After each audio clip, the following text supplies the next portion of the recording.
Hello guys, this is Gabriel from the Digital Signage again, and you are now on our official channel, so welcome. Let's say you already use digital signage screens and you would like to refresh your typical broadcasting layout by adding beautiful widgets from third-party web resources to it. This can be a weather forecast or exchange rates, analytical charts, or for example a Google map of your city.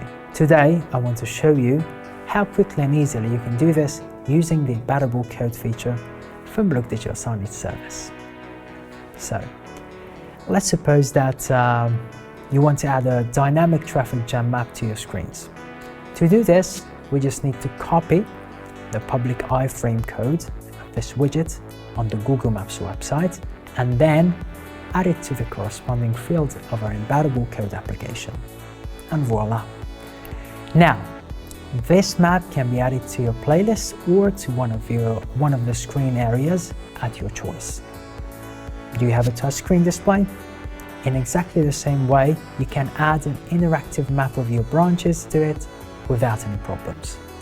And actually, using this function, you are in fact limited only by your tasks and imagination. So does it sound interesting to you? Then why not try this feature from Look in our 14 days free trial ready today, right now. And yeah, that's what I wanted to tell you about today. And well, if this video was useful to you, then please put the likes up and subscribe to the channel, and have a great day. See you soon. Bye.